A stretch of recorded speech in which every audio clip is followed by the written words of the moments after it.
En esta clase, titulada Los tejidos del cuerpo, vamos a abordar los siguientes temas. Vamos a trabajar sobre el concepto de lo que es un tejido y su definición más completa.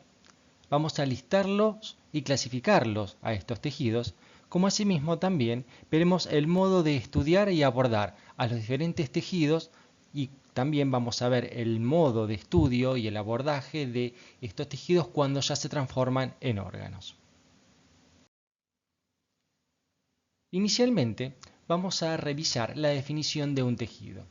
Un tejido es un conjunto de células, que a veces esas células son iguales o a veces son diferentes, y componentes extracelulares que exhiben un modelo de organización reconocible. O sea que cuando estudiemos tejidos, vamos a estudiar a las células que componen dicho tejido, que como dice ahí, pueden ser iguales o no, pero también vamos a estudiar lo que rodea a las células, que es la matriz extracelular. Asimismo, aparte de estudiar a las células por un lado y a la matriz extracelular por el otro, luego lo que haremos es ver cómo estos dos elementos se conjugan y se disponen en el espacio, dando lugar así a una organización que uno puede reconocer o visualizar.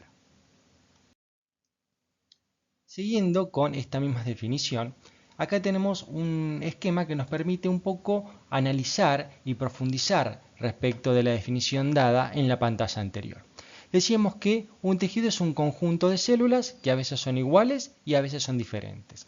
Entonces vamos a graficar y vamos a hacer de cuenta que cada uno de estos elementos geométricos es una célula. Entonces esto es un conjunto de células que algunas son iguales, los círculos rojos, ¿sí? Y otras son diferentes como los triángulos o los cuadrados azules o violetas respectivamente. Entonces bien, esto es un conjunto de células. Pero este conjunto de células ¿conforma un tejido?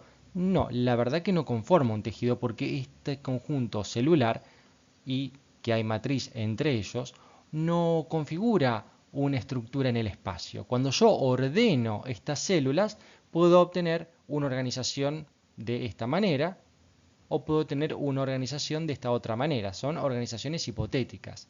Entonces, acá tengo los mismos componentes que acá. Pero visualizándolo vemos que en la figura de arriba las células o los elementos se organizan de una manera y en la de abajo se organizan de otra, dando lugar a dos estructuras totalmente diferentes. Entonces este es el abordaje que vamos a tener desde la histología. A nosotros nos va a interesar, si bien estudiar cómo es cada una de estas células, lo que más vamos a hacer hincapié es cómo estas células se organizan para dar una estructura u otra estructura. Entonces, vuelvo a repetir, lo que más nos va a interesar en la histología es estudiar la organización de las células dando lugar a estructuras como la de acá arriba o la de aquí abajo. Siendo a un ejemplo más cotidiano, vamos a hacer de cuenta que cada una de estas personas, tanto de una imagen como en la otra, representan a las células y vamos a hacer de cuenta que los pupitres o las sillas, ¿sí? Y todos los otros elementos, como aquí las bibliotecas, configuran los elementos extracelulares. Acá tengo un conjunto de células entonces con elemento extracelular y acá tengo un conjunto de células con elemento extracelular.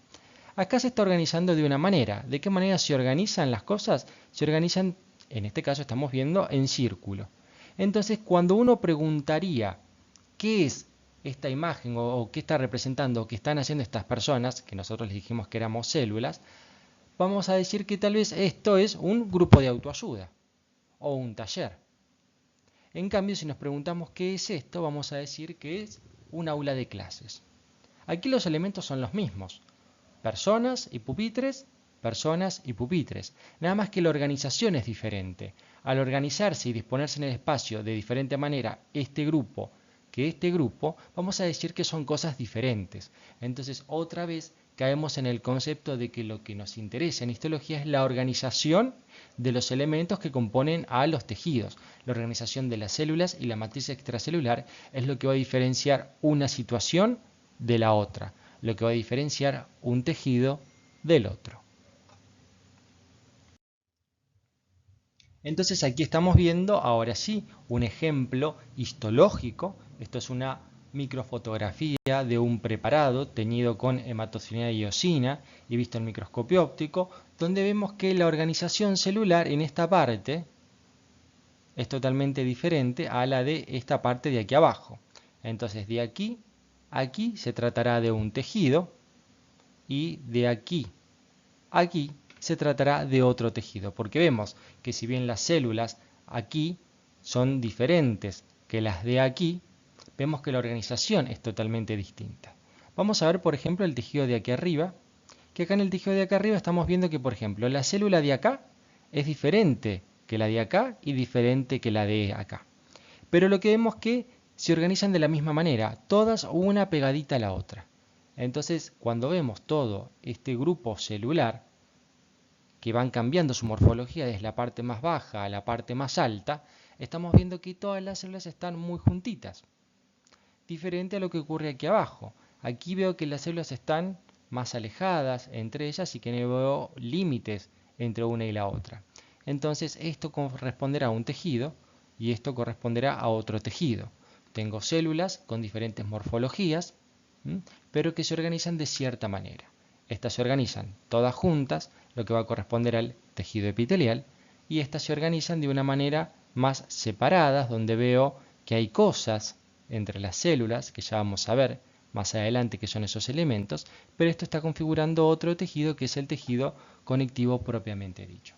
Entonces volvemos a remarcar que lo que nos interesa cuando estudiamos los tejidos es ver si bien sus células y cómo se configuran morfológicamente cada una de ellas y cómo es la matriz extracelular, nos interesa ver cómo este conjunto celular se organiza de una manera que yo pueda agrupar o reconocer un sector del otro sector. Aquí tenemos otro ejemplo donde vemos que claramente estas células se organizan de una manera en particular, mientras que estas otras se organizan de otra manera particular. Entonces, esto que estoy marcando corresponderá a un grupo de tejido y esto corresponderá a otro tipo de tejido. Lo que estoy marcando ahora es el tejido epitelial, donde veo todas las células muy juntas y bien ordenadas, y lo que estoy marcando ahora se trata del tejido conectivo, que tiene una organización un poco más desprolija respecto del tejido epitelial. Bien, y aquí estamos viendo la imagen que estaba en la presentación de la clase, donde estoy viendo que esto se organiza de una manera, tejido epitelial, esto se organiza de otra manera, incluso se tiñe de otra manera, que es el tejido conectivo, y esto de aquí se está organizando de otra manera, que es el tejido muscular estriado esquelético.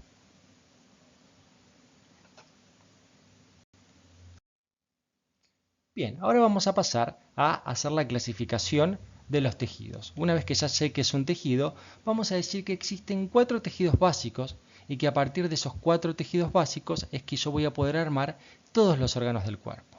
¿Cuáles son esos 4 tejidos básicos? Son el tejido epitelial, el tejido conectivo o conjuntivo, el tejido muscular y el tejido nervioso. El tejido epitelial, a su vez, se subdivide en 2 tipos de tejidos. Un tejido epitelial de tipo de revestimiento, que va a revestir y tapizar las superficies y las cavidades del cuerpo, y un tejido epitelial de tipo glandular, que es el encargado de fabricar distintas sustancias que se pueden volcar a la luz de un órgano, a un conducto o que pueden viajar por sangre. A su vez, vamos a tener después el tejido conjuntivo, que también se va a subdividir en 2 tipos. El tejido conjuntivo o conectivo propiamente dicho, o del adulto, y el tejido conectivo conjuntivo especializado. Dentro de este especializado vamos a encontrar una gran cantidad de subtipos de tejidos, donde los más importantes para nosotros van a ser el tejido hemolinfoide, el tejido cartilaginoso, el tejido óseo y el tejido adiposo. Respecto al tejido muscular, este también se va a subdividir, pero en este caso en 3 subtipos. Un tejido muscular de tipo esquelético, uno cardíaco y uno liso.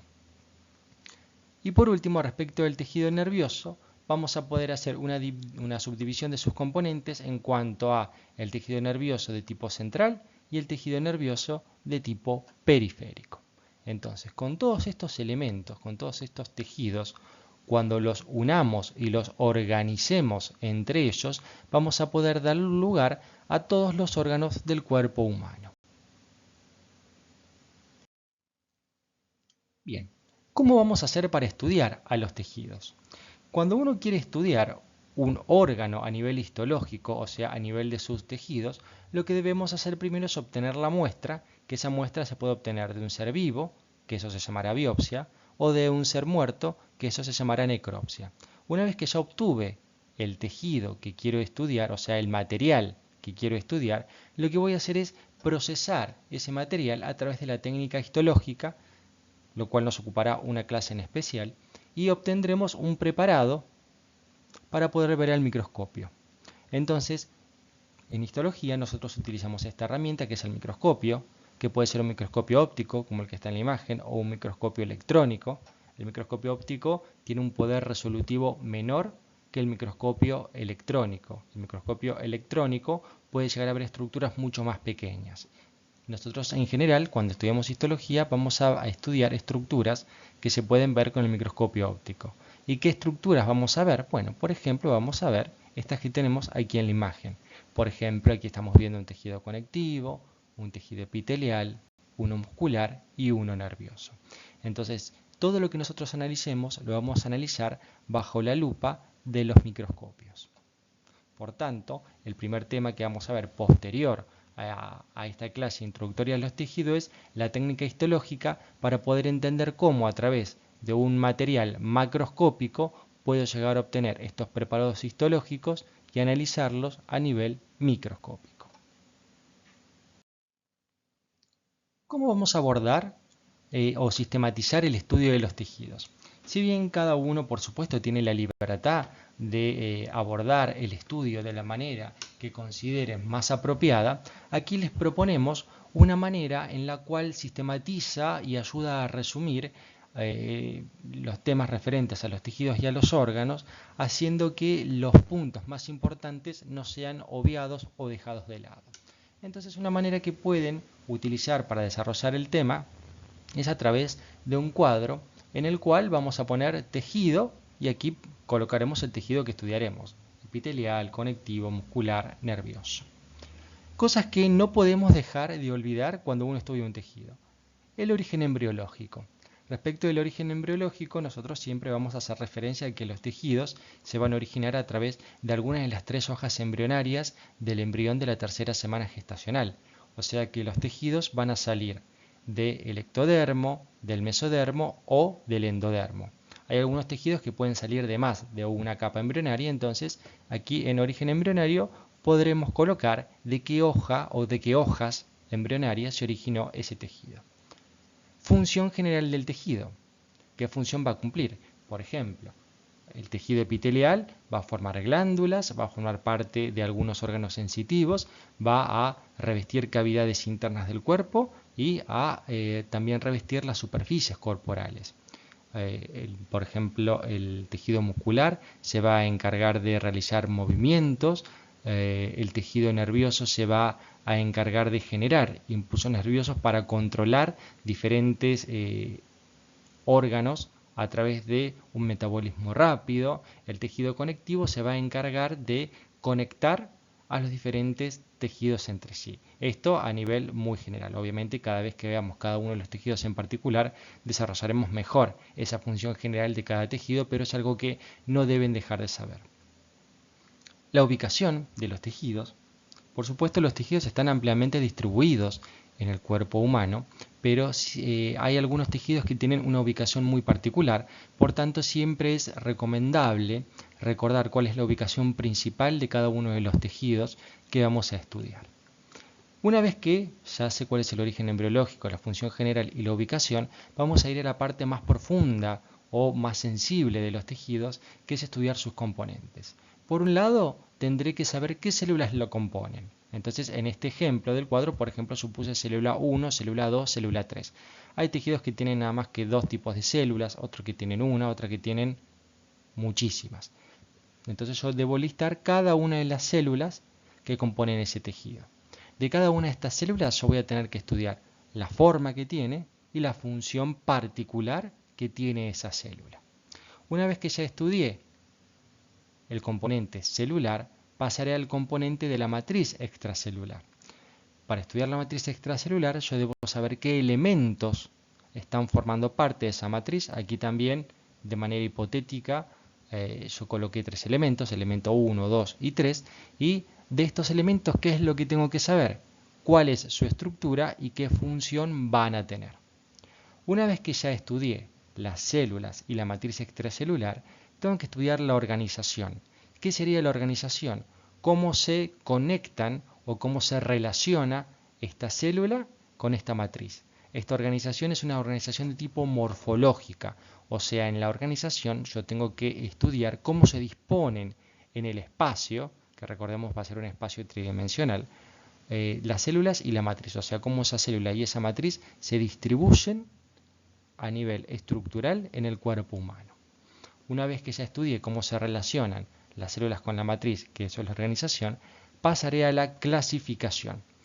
En general, los tejidos del cuerpo humano, los 4 tejidos básicos, se subclasifican, algo que ya les adelanté cuando les explicaba que, por ejemplo, el tejido epitelial se dividía en glandular y de revestimiento, que el conectivo se dividía en uno especializado y en uno propiamente dicho, que el muscular se dividía en esquelético, cardíaco y liso. Entonces esa es la clasificación de los diferentes tejidos. Por supuesto, lo que yo les comenté fue una clasificación muy general.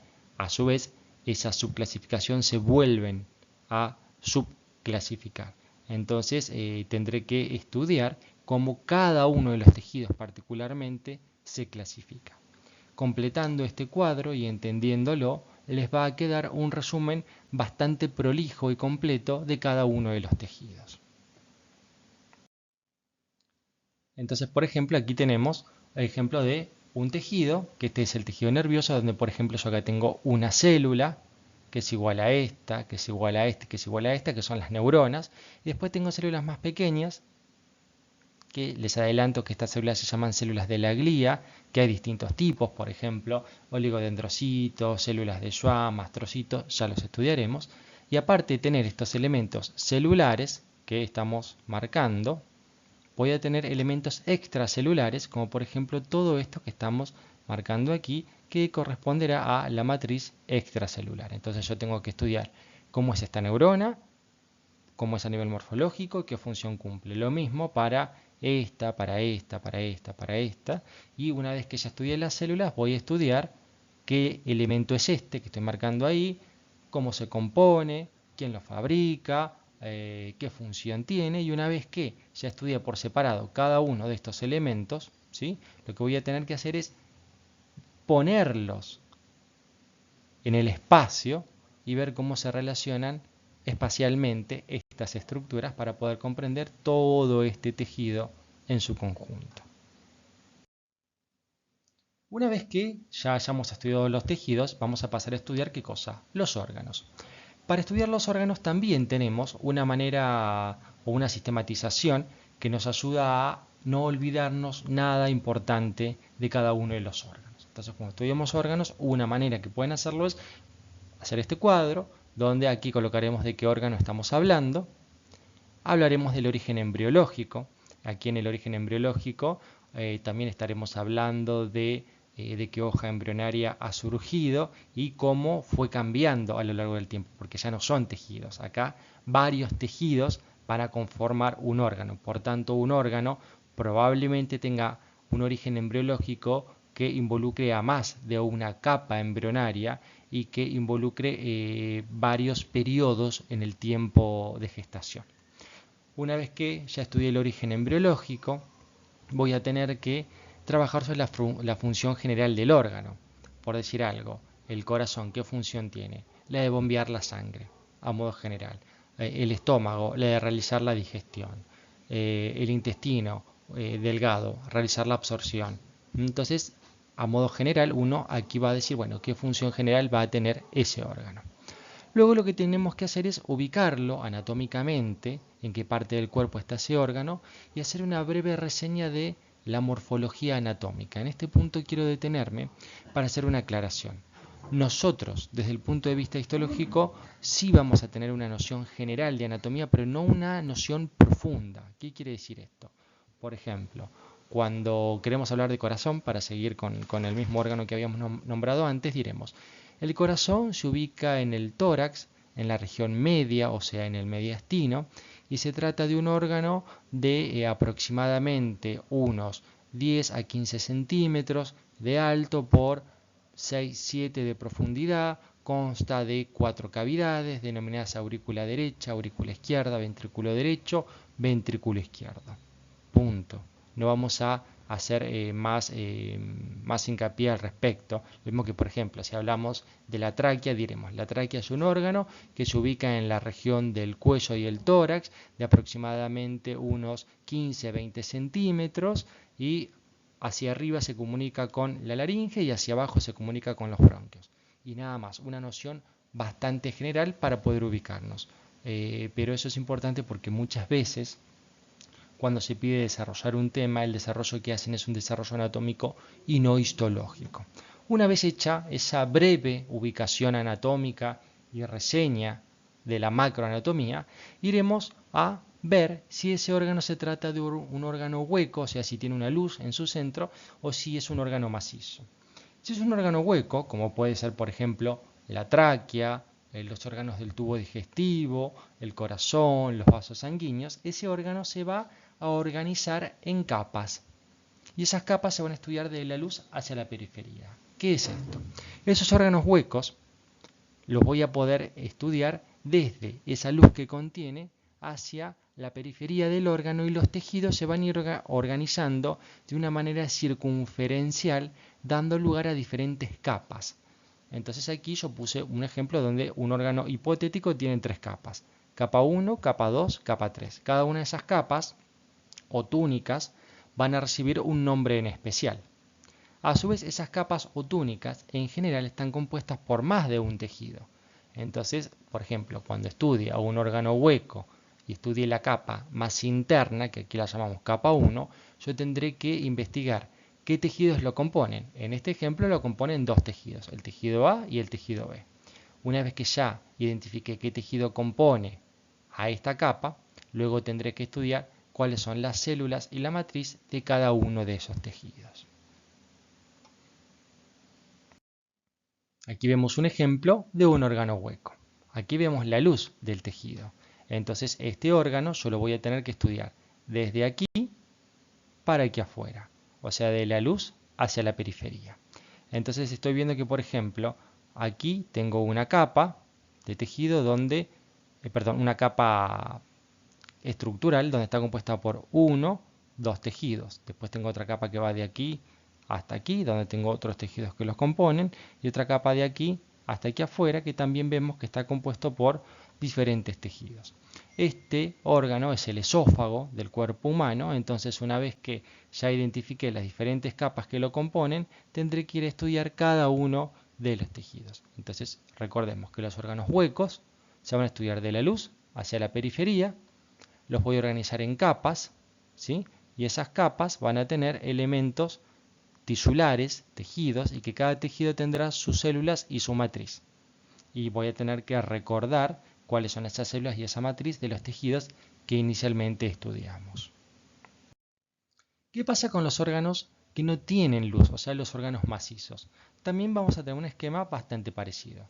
Colocaremos cuál es el órgano, analizaremos el origen embriológico, la función general, la ubicación y la breve reseña anatómica. En caso de los órganos macizos, como pueden ser el hígado, como puede ser el vaso, como puede ser el riñón, se puede estudiar desde 2 puntos de vista. Desde una organización que se llama organización en parénquima y estroma. El parénquima, ¿qué es? Es la parte funcional del órgano, o sea, el grupo de tejidos o de células que son las que están trabajando para la función del órgano. Por ejemplo, como dijimos, el riñón. El riñón, su parénquima, está compuesto por un grupo de tejidos que conforman una estructura que vamos a llamar nefrona.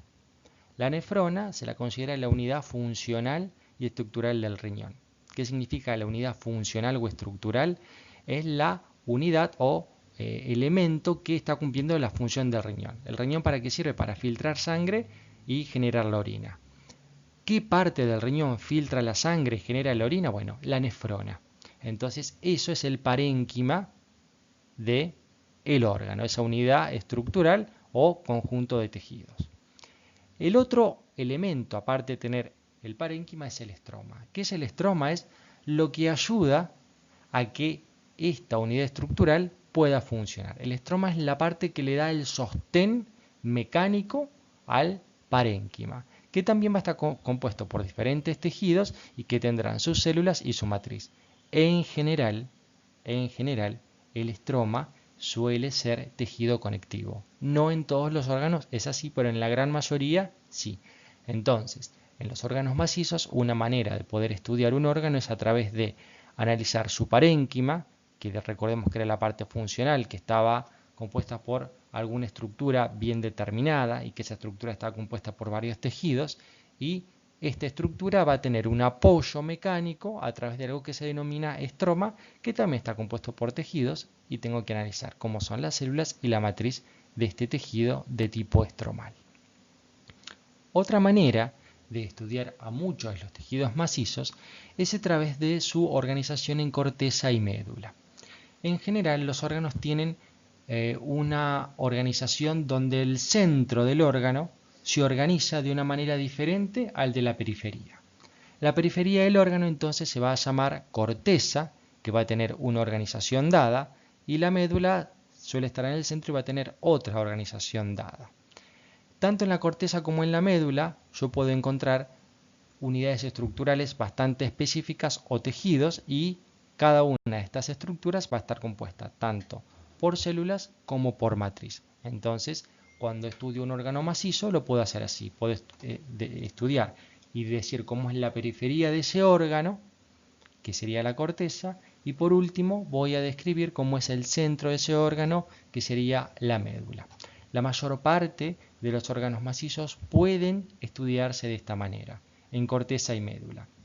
Hay otros órganos macizos que no puede hacerse esto. Por ejemplo, el hígado no se estudia de esta manera en corteza y médula porque no tiene una distribución que la periferia del órgano es de una manera y el centro es de otra, sino que el hígado, por ejemplo, se estudia de esta manera, en parénquima y estroma. Igualmente iremos analizando a lo largo de la cursada cada uno de los órganos e iremos diciendo de qué manera vamos a estudiarlo. Aquí tenemos una aclaración, ¿sí? Y es que el órgano bazo se organiza en un elemento que se llama pulpas, pulpa roja y pulpa blanca, y que están mezcladas, o sea que hay partes del tejido que se organizan en algo que se denomina pulpa roja y hay partes del órgano que se organizan en algo que se denomina pulpa blanca, y no tienen un orden donde uno dice, bueno, lo rojo está en el centro, lo blanco está en la periferia, sino que está entremezclado. Esta es una excepción a esta regla de parénquima y estroma y corteza y médula.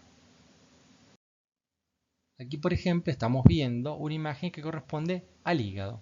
El hígado, como dijimos, no tiene una organización donde la periferia es de una manera y el centro es de otra, o sea, no está organizado en corteza y médula, pero sí tiene estos elementos que se asemejan a unos hexágonos, que esto corresponde a la unidad funcional y estructural del hígado.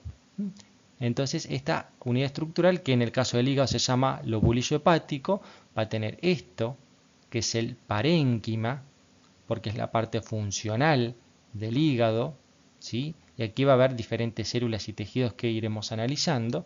Y para que esto pueda funcionar hay algo que lo sostiene, que lo marca, que lo delimita, que es lo que estamos viendo aquí en azul, que es el estroma. Este tejido estromal es el tejido de sostén de toda esta estructura, que es el parénquima.